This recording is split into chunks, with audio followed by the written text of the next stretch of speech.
I just want to start off by saying the issues are in your tissues, and my next guest knows how to fix that. Deanna Hansen is a pioneer in the field of fascia decompression for physical and emotional transformation.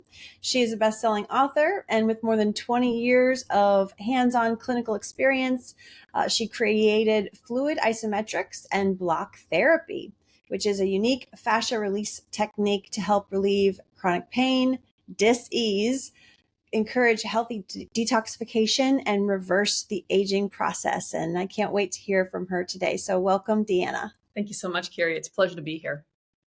Super excited to talk to you today about all the things you do. And I want to make it really relatable for anyone who listens to this right out of the gate. And I was, perusing your site and all your awesome online assets.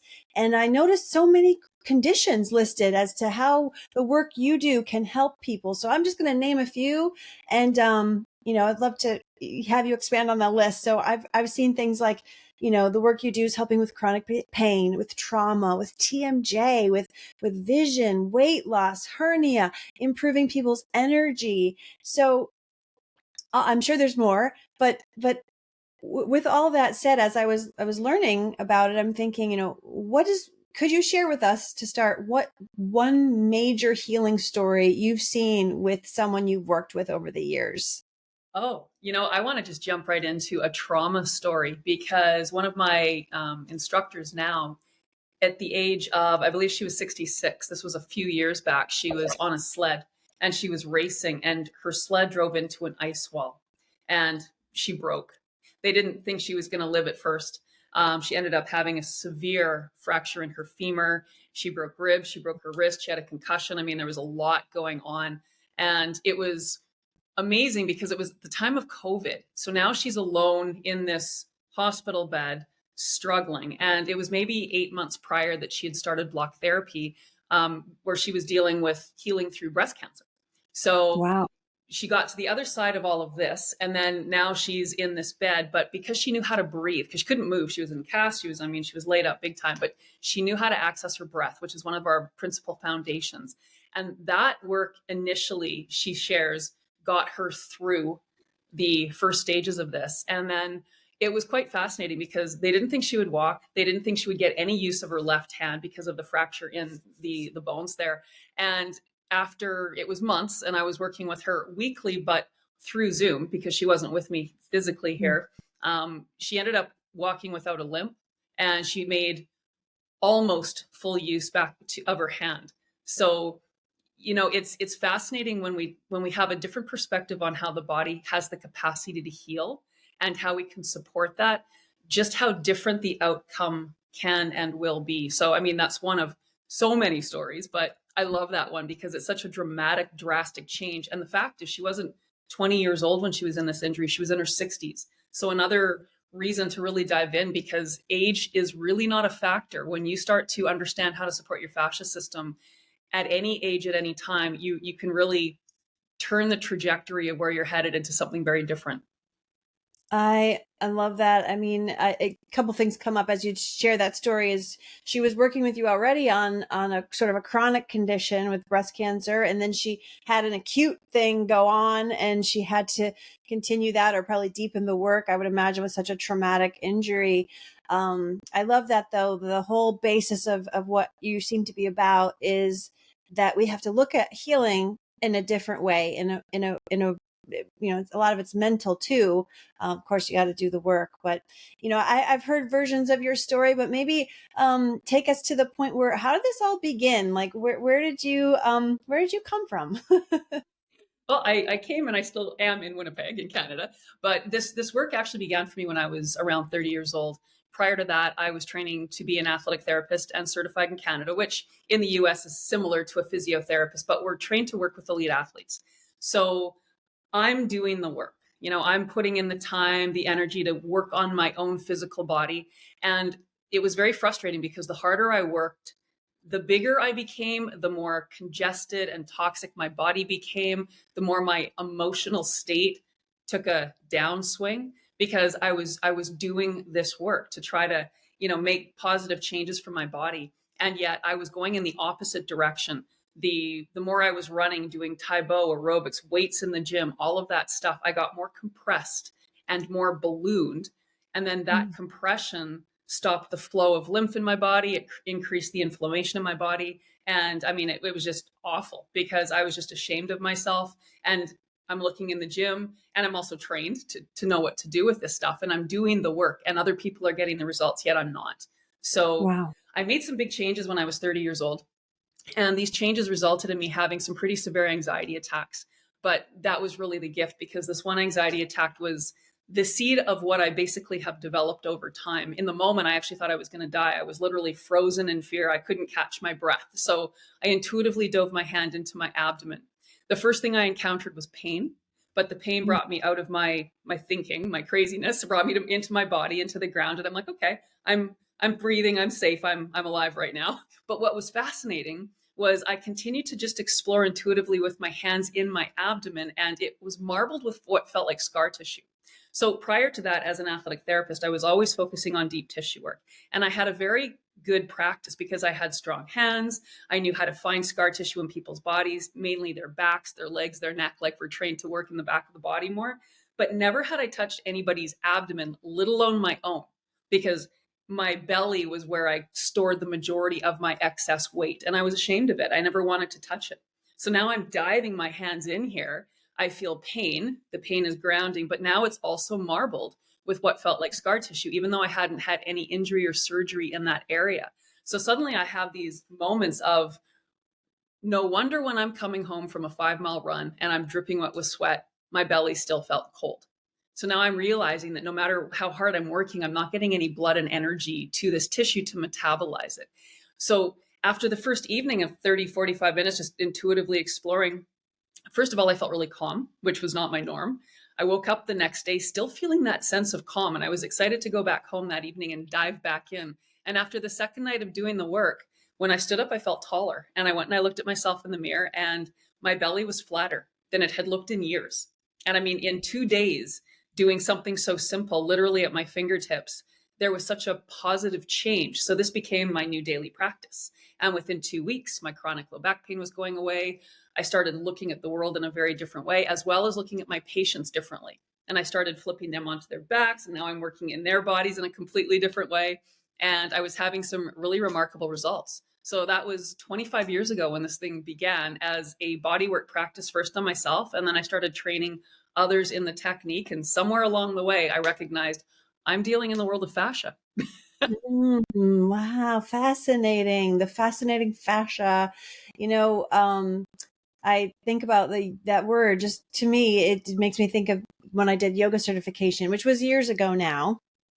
But I don't think a lot of people know what fascia really is. So, and also I wanted to say too about your story there. It's a great reminder for everyone that you could be doing all the things of what you do know, but there might be something outside of what you don't know. Like there you are exercising, you know, everyone's doing the exercise. Everyone's pounded that in their head. It's exercise, exercise. You got to exercise. Yet you're recognizing, you know, when you're in the athletic area and it's just not working. So yeah, so try something new outside the box. But so could you help us understand a little bit of the vocabulary in this space that you work, like the fascia and the adhesions, I hear you say, and pronation were just a couple where I was like, wait, what is that again? Absolutely. So the fascia literally is the cell membrane of every cell interconnected through the fascia system. So it's the communication system between all cells in the body. It's comprised primarily of collagen and elastin. The balance of these two give us both structure and mobility. And when there is a balance and we're consciously aware of proper alignment and proper breathing, the goal and the reality when we have that is every single cell in the body is where it's supposed to be positioned. And if that's the case, there's optimal space in and around the cells. Space allows for ease of flow of nutrients into the cell, as well as ease of toxins away from the cell. So that's not the reality of anybody, though, because here we are living in this world. We're flogged by gravity constantly. We go through time. We have injury. We might have had surgeries. We have dominance on one side of the body, which creates asymmetry. And Yes. it's basically what we do all the time that adds up and matters most. Even traumas from the past, stress in relationships, all of these things impact our fascia because all of these things impact how we breathe. And the breath is Mm. really the key here. But at the end of the day, if we don't support proper breathing and proper alignment in the body lifelong, we start winding down. And then what happens as we start winding down over time is, so we don't land flat on our face because we start tipping off balance, the collagen component of the fascia starts to migrate to areas of need and creates false walls and false floors in the body. So if Mm. I'm, for example, sitting in front of a computer for hours a day, slouched for Right. decades, now I have So many space people. between Yeah. yeah, which most people do. Now I have space. I should have space between my lower ribs and my pelvis. But if I'm sitting like this for years and years and years, now the collagen has migrated and tied itself together to create again that stability. But that's the adhesions. And adhesions and scar tissue are both comprised of collagen, and they create blockages to blood and oxygen flow. So now you have cells that become hungry and dirty. And I mean, just think of yourself when you're starving and you're dirty, you don't function on the same level as when you're refreshed and you're rested and you're well fed and you're clean. Like, so your cells have massive jobs for us, and each cell in the body has specific jobs to allow us to thrive. But if they're being compromised, then they give us signals, and those signals are pain, anxiety, stress, like whatever they are. It's the cell giving us information that, hey, mom or dad, you're asking me to do my job, yet you aren't giving me the space to do it. You're probably dehydrating me, you're starving me, you're exhausting me, like all these things, right? So these signals that we get in the body are really here to inform us that certain areas are under pressure. And when we're under pressure, there's internal tension, and then the entire system can go awry as a result of that. Which is a great point about, again, like if someone's out there and they're thinking, they want to improve their health in whatever way it might be, whether it's weight loss or whether it's something else that they're dealing with, and they're doing all the things, but they're not paying attention to the body work. And I think that's part of my mission in wanting to talk to you is to first open up people's eyes as to what this kind of work really is and how much it can really help us on our health journey. I noticed in the bio that I was reading earlier, you mentioned fluid isometrics and block therapy. Now, I know I went and checked out block therapy. I think I have a little bit of an idea. What's the difference between the two things there that you've created?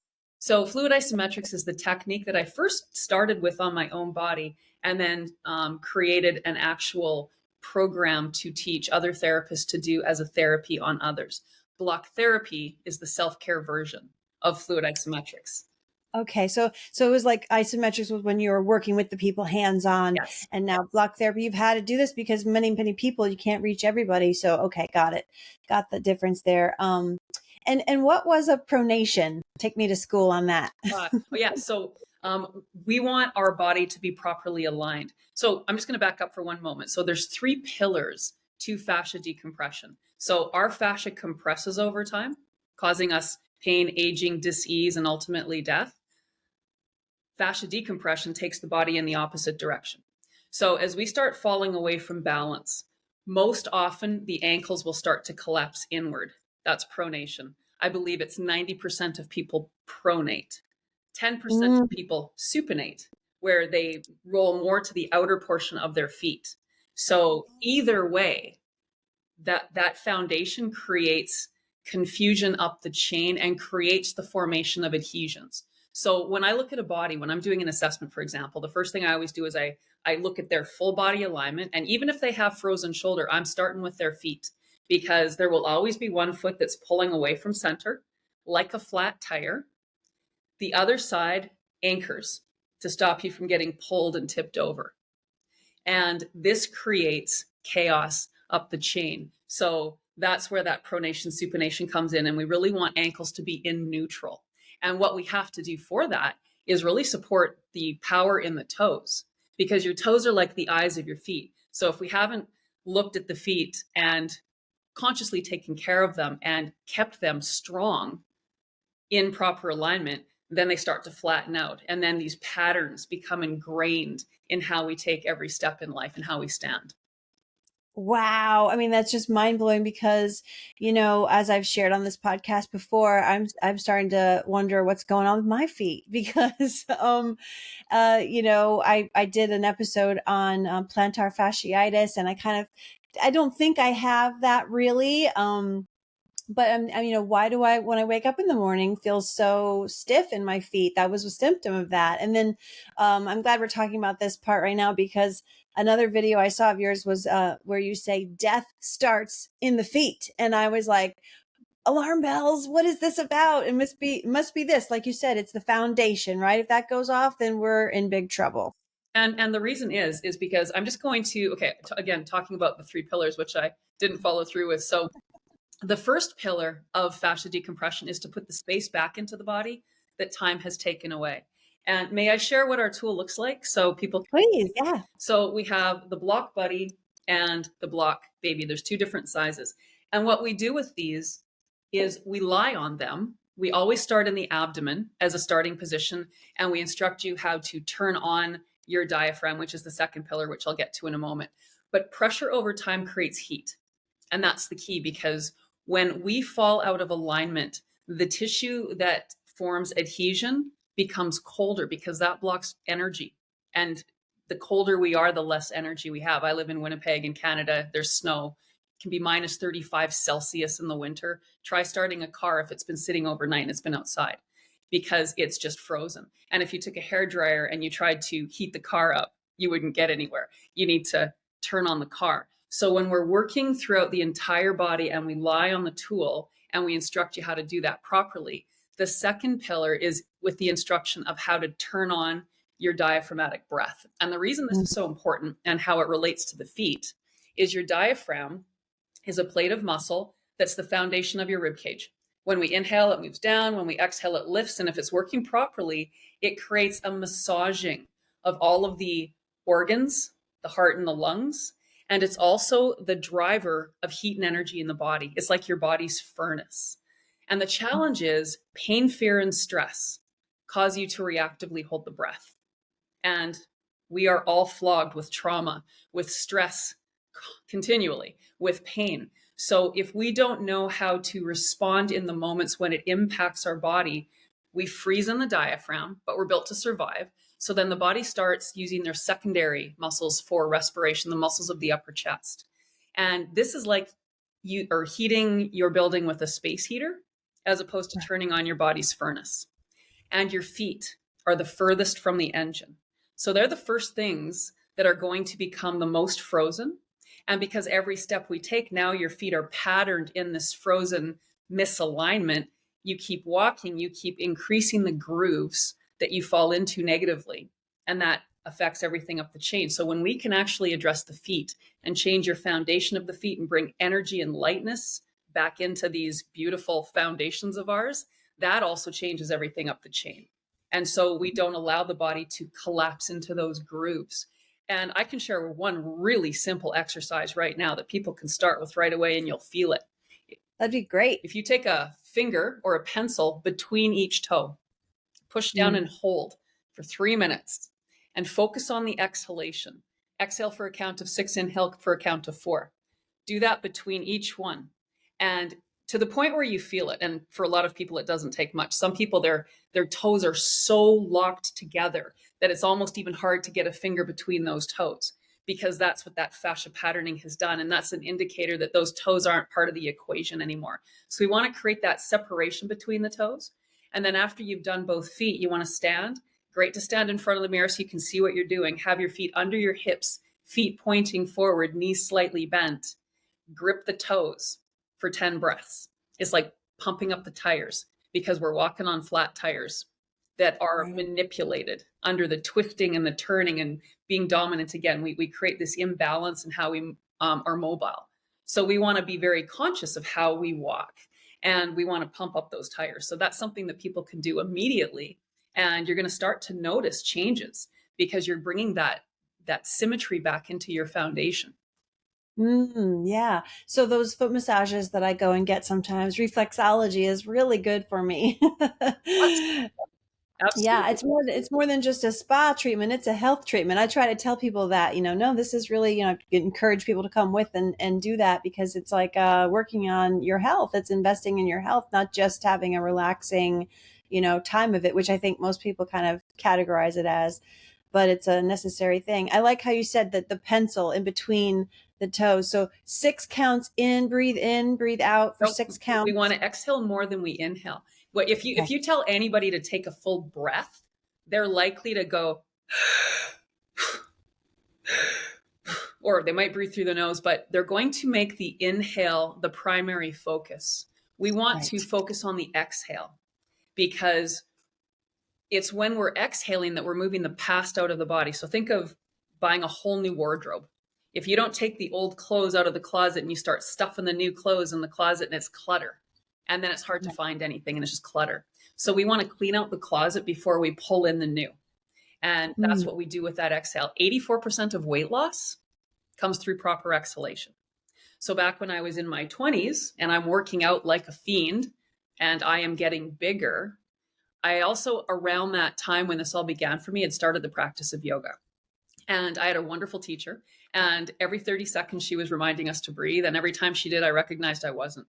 And that Mm. became a very foundational piece of this work, because when we're not breathing properly, so many of us are breathing in a very shallow way. We are limiting the amount of oxygen absorption, but we're also limiting the amount of cleaning. And that's why it's such a big factor in weight loss. At the base of the lungs is where the majority of the oxygen receptor sites reside. So, again, if I'm pulling the air all the way to the base of the lungs through the belly breathing, then I reach this bed of abundance of alveoli. However, if I'm breathing like so many people do, shallow and up through here, I'm pulling the air only a certain amount into the lungs and I'm missing all of this absorption. We can feed the body 600% more oxygen. And every cell, first and foremost, needs oxygen to thrive, just like we do as humans. We can live without water for a while and food for a while and sleep even for a while, but we can't live without oxygen for very long. So, because we have so many cells that are working on our behalf, if we're only feeding 10% of the body through how we're breathing, we're only utilizing 10% of our cells to allow us to move through life. And that's, I think, how, many people in the world are living, is on a very limited capacity to what they have the potential for. So true. Yeah. And if you could just pay attention to your breath more, you could get so much, not to have a pun here, but like expansion of your life by paying, tuning into that breath. And like you said, you're pointing out things physically. If you're just listening audio, Deanna's pointing to her belly and her waist and her chest, being that short chest up here in your throat area, right here in your chest, and then down I remember when I did teach yoga briefly there for a second, for a hot minute, that was one thing that I always focused on was the belly breath. Put your hand over your belly and make sure when you're inhaling, it goes out, because most people are sucking it in, right? Yeah. Yeah. And again, we really want to make that exhale the count of 6, the inhale the count of 4. So I always say the expression, you want to live in the exhale. We don't want to be living in the inhale. If we focus on that full exhale, moving all of the air out, all of the waste out, the inhale takes care of itself. So those are the first 2 pillars, the creating space with the melting through the process, the inflating that space through the act of diaphragmatic breathing. And then the third pillar is the maintaining the space through understanding proper postural foundations. And again, the feet are one of them, but so is the tongue. The tongue muscle is Mm. in part here to help support the weight of the head, but people only really use it for chewing and talking, and oftentimes both at the same time, which means neither is done well. And so we have this very strong muscle that is here to help support the weight of the head. And yet, if we don't strengthen it and use it that way, then it actually becomes a hindrance. And so, right in the front of the throat, we've got your carotid arteries, the main arteries supplying the brain, the head, the hair, the eyes, all of it. And we also have your thyroid, you have your major lymphatic drainage sites under the collarbones. So, when we are breathing through the upper chest, this whole area becomes tight and tense and restricted. So now we're struggling to move blood into the brain. We're also struggling to move waste out of the head and the brain. So, for example, if people have acne, that's because toxins are coming through the skin instead of going through the right channels to be eliminated. So, it's really in concept, it's really simple. We have this opportunity to ensure our cells are where they're supposed to be, but we need to do certain things in order to do that. And if we're Right. not conscious of posture and breath, then gravity basically wins. And it's really the accumulation of how we've lived our life up until whatever moment we're in that matters most. And you may think that you've done the right things. Like, to be an athlete, you think that the athlete is so strong and powerful and all of these things, but often athletes are doing asymmetrical sports like playing tennis or playing golf. Or, I mean, I was a provincial volleyball player, and the number of times I brought my right arm up for a spike and created such a twisted body as a result of that. Down the Mm. road, that adds up very quickly to being a very unhealthy body. So I think there's so much in this world that we have a belief around that is actually causing us harm. And especially as women, we have this like feeling like we just have to pound and beat ourselves up until we succumb to some kind of positive change. But the reality is the more that we can look at our body and create more of a restorative kind practice, the further we'll get along in our health, our functioning, and our appearance. That's so good. And it so resonates with me because unlike you, I was never the super athletic type. I was more the yoga girl, I guess. So I always resonated with that quieter type of practice. But, in recent years, I sort of lost a practice altogether. So it's great to find you and realize that this might, could be my new chapter in this kind of work because I want to prolong my longevity and I want to, of course, age gracefully and all the things. And also just as a funny side note, I guess, isn't there a song in Wicked, We Defy Gravity? Exactly. It could be like your theme song. We could like I think she's rewrite. levitating, but I mean, you never know. Yeah, yeah. Like I see something there with a parody or, you could use it for your work. But anyways, something visually also stuck with me when we were talking about fascia earlier. Cause my, again, kudos to my mom giving me such great tools. One of the things she gave me was this little round ball that has like pokey things all around it. Right. And so I've been rolling the bottom of my foot around it. And I'm imagining that that's kind of breaking up the fascia. I would bet you probably have a better way to do that. Is there a tip that you can give on that kind of a fascia work, doing it yourself with your feet? Yeah, so we have a very different approach to the moving on the surface because the adhesions will grip and adhere to bone with a force of up to 2,000 pounds per square inch. So if you have a fascia roller as an example, or any other tool that might be porous, when you're rolling on the surface, it's like you're taking a boat and you're driving it on the ocean. With what we're doing, we're going deep sea diving through the layers of fascia to get to the root at the bone, which is why our tools are made of wood, because bone and wood are similar in density. And that's the key. We can't move through dense layers with something that's not similar in that density. It's going to stay on those surface layers. So it's that combined with the instruction of how to move through. So it's the shearing. Imagine if you had two magnets. The magnets are far enough apart, they don't have any attraction toward each other. Bring them close enough together and they seal with a force. Now try to pull them apart. Pretty much impossible to do, but you can shear them apart. And Hmm. so we are literally magnetically sealed with a 2,000 pound per square inch force holding us out of alignment. That's what we're dealing with. And that's why Wow. people can sit up straight if you're told to, but try to maintain. Yeah. It doesn't take long. Or, somebody says, stop standing with all your weight on one leg. So you consciously can change that, but then you start talking and you're not conscious. And before you know it, you fall back into those patterns because those are those grooves that have been created through consistency of using your body in that asymmetrical, imbalanced way. And that's the beauty is we have this opportunity to change that course of action. And even more exciting to understand is the body and the mind are also deeply connected. So if you have grooves in your body holding you in a certain way, now your brain and your mind is held in that certain way because all of this begins with the breath. So I could be, say, 10 years old. I could see some kind of a traumatic event that's going to cause me to reactively hold my breath. Unlike a deer who survives an attack and shakes out that negative energy, humans tend to freeze in that moment and then go through time from that place of now a frozen diaphragm, even further limiting the breath. And I believe that's why it's so common to have somebody in their 20s, for example, have a car accident or have some major life event, and then suddenly not long later, they've got fibromyalgia or they have MS or they have some other autoimmune disease. Because without the breath, we're basically a different animal physiologically. Even the brain frequency changes when we're breathing through the muscles of the upper chest to a stressed space. Breathing diaphragmatically keeps us in the moment. It keeps us understanding that every moment is a unique expression of life. Where when we're caught in the patterns in the brain, now we're caught in past and future where fear lives. And then we get caught in those traumatic cycles that keep reinforcing, but they're also trapped in the grooves in the body.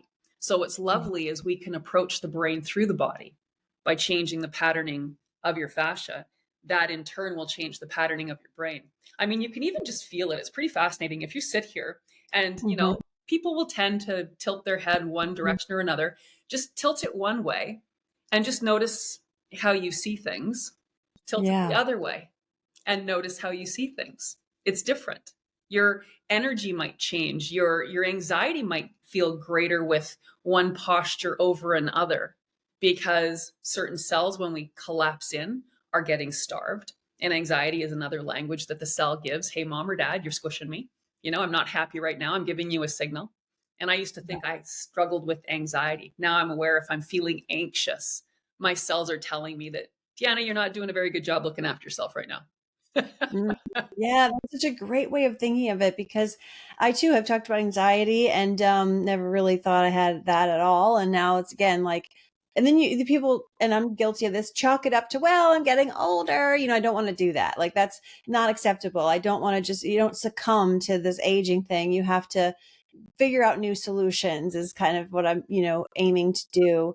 Um, but yeah, I loved how you said you can reach the brain through the body because that's about making it experiential. We can sit here and talk all day, but until we experience something, then it's like, oh, aha, this stuff really works. So that makes me think about the nervous system a little bit. Can you speak to, because I know the nervous system is so key in healing. Um, how does block therapy help to heal the nervous system? Is that fair to say? Yeah, and I mean the first thing is really understanding the significance of the breath in within that scope. When we're focused on that stressed breath, we're living in the sympathetic state. We should be in our parasympathetic nervous system 80% of our day. The average person is in sympathetic probably close to 100% of their day. So if you're on that adrenal overload, you never stop, you never rest. I mean, think of too, like you go to a job, you're stressed at work for 8 hours, then you're like, oh my gosh, I have to go to the gym. So you go to the gym and you work really hard because you feel that your body needs that physical work. And sometimes it does.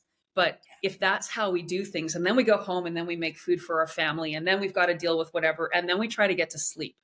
And you can't sleep because all you've got is thoughts going through your brain because you're simply stressed and you haven't rested yet. That's because of how we breathe. So when we focus on that exhale, we turn on the vagus nerve, that parasympathetic nervous system, and we start to change right away how we feel through the breath. But what we do with the block, it's all about teaching people how to become pain seekers. So, which for some people sounds scary, but if you really understand the concept of what we're doing, it's incredibly empowering. With what we're doing, we're moving into our body to connect to the deeper pain that we're not consciously aware of so that we can bring it to the surface and exhale it out of the body. We're not adding pain, we're making you aware of pain. And the definition of meditation is increasing awareness while focusing your attention.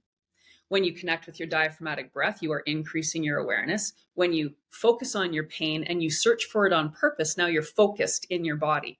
So, what's really lovely about it is right away, as soon as you tap in, you're not thinking anymore because now you're dealing with these sensations and you're working with your breath. So, very quickly, this meditative aspect of the work starts to fill the body. And then you just feel so much calmer.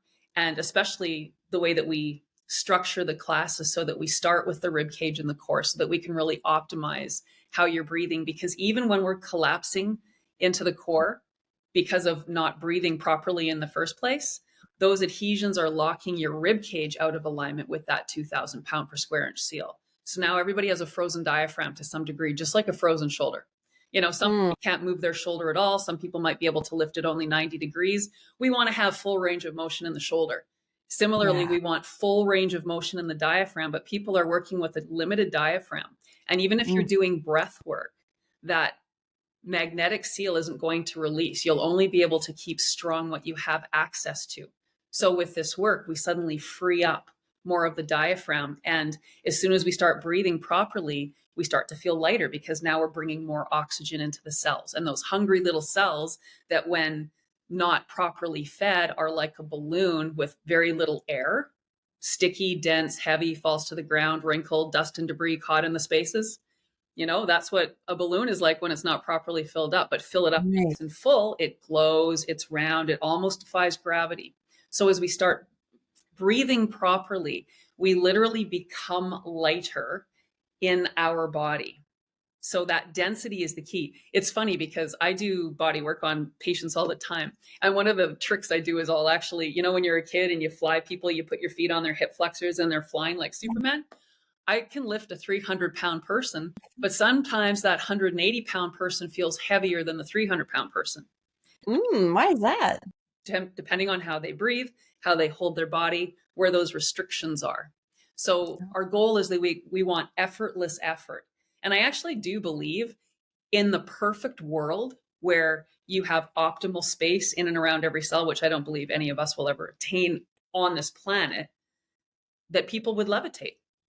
Because when you focus on that exhale, you're moving more waste out than weight that you're pulling in. So, and I do believe actually some people can through the practice of yoga and through those meditations and stuff. I have not done that, but I can understand the concept behind it. And Yeah. the goal is effortless effort. If we have every cell stacked where it should be, then we're not having to hold the body up out of alignment. We are positioned from proper foundation. And it's a completely different way of living. And again, it even affects the way that you think and you perceive life. Wow, I love that you say that because I do like magical things that are sort of magical, and we can when you study yoga, or if you ever go to a yoga class, you know you might have those visuals that you encounter of the levitating meditators, and you might just scoff at that and say, oh, come on, that's just myth or whatever. Yeah. But I like that you said that because I remember the first time I meditated where I really felt something happened, and how I describe it is, and it was when I was taking the transcendental meditation course. So I was really, really into it, and I was religiously meditating 20 minutes a day, twice a day. And I was, in the program. So I was dedicated and I was following through. And I had this experience where I was meditating, I was sitting on my couch, and I describe it this way. Best way I can describe it is I could hear the silence where it was like I entered the pure quiet, whatever that was, Beautiful. Yeah. And it was. And then I remember they said, don't chase that. Just do the practice and see what happens. Because if you try to chase it, you'll be disappointed. But I love that you said that potentially that's possible. I mean, if we're only working with a small piece, a percentage of our capacity, then we can't even imagine what's really possible. Well, and they say that the average person's using 10% of their brain. And I believe it's because they're using 10% of their breath capacity. Yeah. Yeah. Mm-hmm. I love that. And now I have to ask you about some weight loss because you mentioned that about your own experience, with being an athlete, and people think of athletes as perfectly fit, and you didn't have that experience. And then in watching some of your videos, you had a great phrase: instead of weight loss, you prefer to talk about managing shape and size. Yes. And I think that's an awesome, awesome phrase for us to adopt, because this idea of weight loss is so convoluted, and diet is just can't even use the words anymore. So what do you say about managing shape and size? I love the conversation because I can, like, as connect so deeply to it. So if we compress under the force of gravity, we're going to balloon.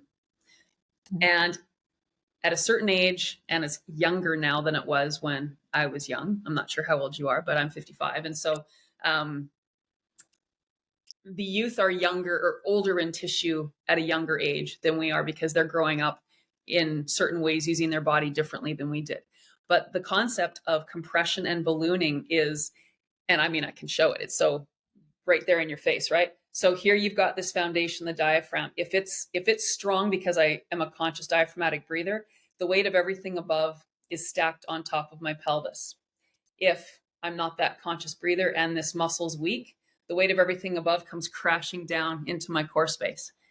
And I mean, hello, compare. Rounded back. Yeah. And I mean, like as soon as it comes in there, you're going to have to bloat. It's going to go out. Not only that, if we don't have that muscle working so I'm going to do this one more time. And most people are like leaning over to one side or another. If I'm leaning over this side because I'm right-handed, which most people are, my stomach organ, it's getting compressed and displaced. So I'm not digesting properly. I'm not absorbing properly. My liver, fatty liver disease, fats at room temperature, butter at room temperature is a solid. Heated up, it becomes a liquid. If we don't have that breath, that action, that mechanical action of the diaphragm creates a continual massage inside the body. If I'm not using that and I'm breathing up here, I don't have that action. So now I'm collapsed. I'm not breathing. I don't have any heat from my liver, which means I don't have any energy. One of the functions of the liver is to clean the blood. Yes. The pancreas sitting right in the center, right under the diaphragm. How many people have metabolic disorder these days because their pancreas isn't getting any energy? So now we can't control the blood sugar. So all of this collapsing and displacement is also causing a backup of waste. That waste creates toxicity, it creates inflammation, adds more size. All of that attracts more parasites, more other things. They have waste. So I learned when I was in exercise physiology in university that there's only 2 times in our life when we actually increase the number of fat cells, when we're babies and at puberty. Otherwise, if our size is changing, it's for other reasons. So compression, ballooning, and the toxic body that results, because toxic, think of pollution and how those pollution bubbles, they grow in size. So that's one cell. If the cell is perfectly healthy, it's a certain size and shape. If it's compressed, toxic, and ballooning, now it's getting bigger and bigger and bigger. That's what's really happening. We live in a very toxic world. And Yeah. the main way for the body to eliminate toxins is through that breath. But if we're not conscious of it, then it accumulates and accumulates and we become bigger. The more compressed, the more balloon, the more toxic, the bigger the body.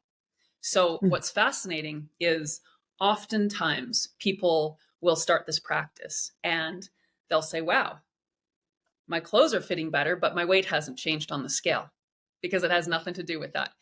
Well, it has some to do with that because, again, the inflammation, the toxins, whatever, but it's positioning your body where it's supposed to be. Because I can sit and collapse and I won't fit into the same pair of pants that I would fit into if I actually use my body the way I choose to use it. So Yeah. the breath is such a key piece, as is the whole alignment. And the limbs really dictate what's happening in the core of the body.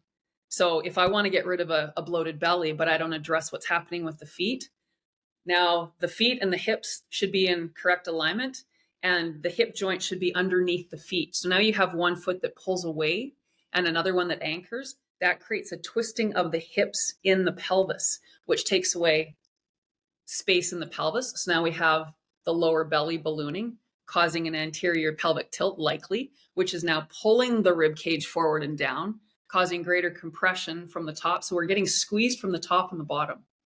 And now we've got this belly, this bloated belly that you can starve yourself, because I used to. And it wouldn't change because it had nothing to do with calories in versus energy expenditure. It was all about compression, ballooning, inflammation, and how toxic I was. Wow, that is, I think, such a mind blowing statement or example that you gave right there. Because, part of what I hope to do with this podcast is to illuminate these areas that just are kind of unknown for like the masses, I guess, for lack of a better word, for everyone who's out there who's busy with their job and their family and their to-do list. And I have a lot of empathy. They're just running from one commitment to the next, and they're not don't have time maybe to seek out solutions like what you offer, and how very valuable and important it can be. Another area, not to skip over here, but I want to be cognizant of our time together. So many questions to ask you, Deanna, but that is beauty, because let's face it, we all want to remain as beautiful as we can for as long as we can, and I think we can for a long time without artificial, let's call it, enhancements. But I know that you have some tools that you work with, and one of the things I had learned about throughout the years here is the gua sha tool. But maybe you have something better. Well, I mean, we use both size blocks on, in and around the face as well as hands. We also actually have another tool that we did launch a year ago that we then hit some crazy times in our company and had to build a factory here. But we are Wow. launching again in the very early new year, called the Paddle. And it comes with the Facelifter program. So again, if we think about what people are taking for supplements and why, like collagen, that is one of the biggest supplements people will take to try to keep healthy skin, all of those things. Now, if we understand again, the balance of collagen and elastin is really what makes up the fascia. So as I start to tip off balance over time, let's just talk about the face because that's an easy one to reference. So if I'm leaning forward in my posture all the time and my head is leaning over to one side, now I have cells on one side of my face getting affected differently than the other side. And how many people have jowls, right? So the collagen will go and grip. So again, the collagen migrates from alignment and it will go to areas of need and it's going to grip onto the bone. So now it's gripping, and these are the adhesions. So it acts like scar tissue. So all of this collagen is gripping to bone, blocking blood and oxygen flow to your skin. And now, because we have that imbalance of those proteins, there's too much elastin. So now gravity manipulates that and we get hanging jowls, we get lines, we get the wrinkles, because all the wrinkles, all the lines, all the skin imperfections, that's really a function of the collagen, how it migrates, how it blocks flow. So not only are we not getting the oxygen to the skin, and again, just think of that blown up balloon.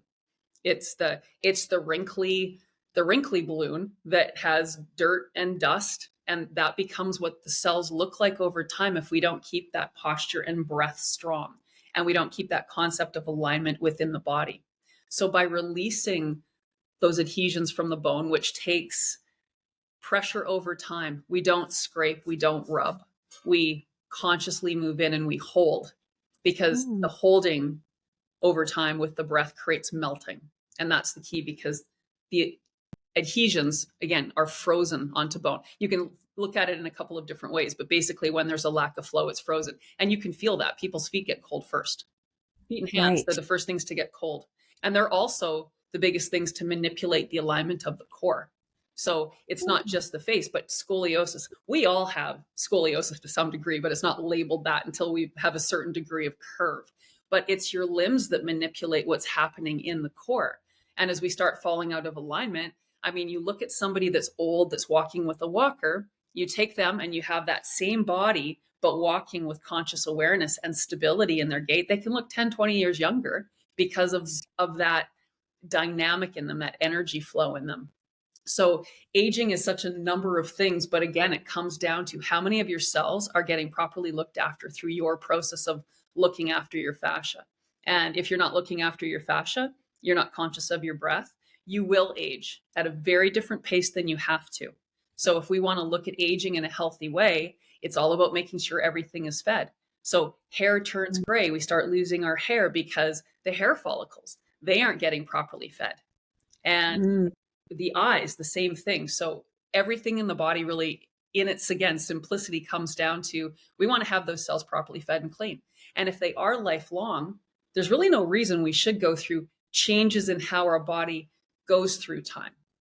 Aging is a function of compression and becoming toxic. It's like traffic. So fascia would be like the roadways, the lymph system would be the vehicles taking things to and from, and the blood. mm, And if we have really healthy roadways and really awesome vehicles, then there's ease of flow.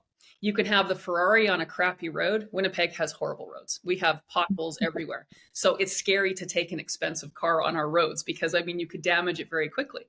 But you could have beautiful roads and a really crappy car that doesn't go anywhere because it's not working. So you want to have the balance of both. You want to have good roads, good vehicles, and that comes down to how we eat, how we think, how we sleep, the kind of water we drink. All of those things matter. But the most important thing is how you breathe. Yes, yes. Oh, so many questions. So, you mentioned we don't do any like with the gua sha tool. I know they're like rubbing up the face or anything like that, but pressing and hold. Is there any way you can give me one tip of like what's a good thing I could do on my face? Oh, I had a YouTube video that I did. So if you have your hands, your elbows on the table, and you put your thumb underneath the, lift your eyebrows up a little bit, and then put the thumb under the bones. I mean, so many Mm. people, their eyes, like we're looking at screens all the time. So we end up bringing the eyes down. We end up with those lines. We end up again with asymmetry in how the lines are, the crow's feet, all those things.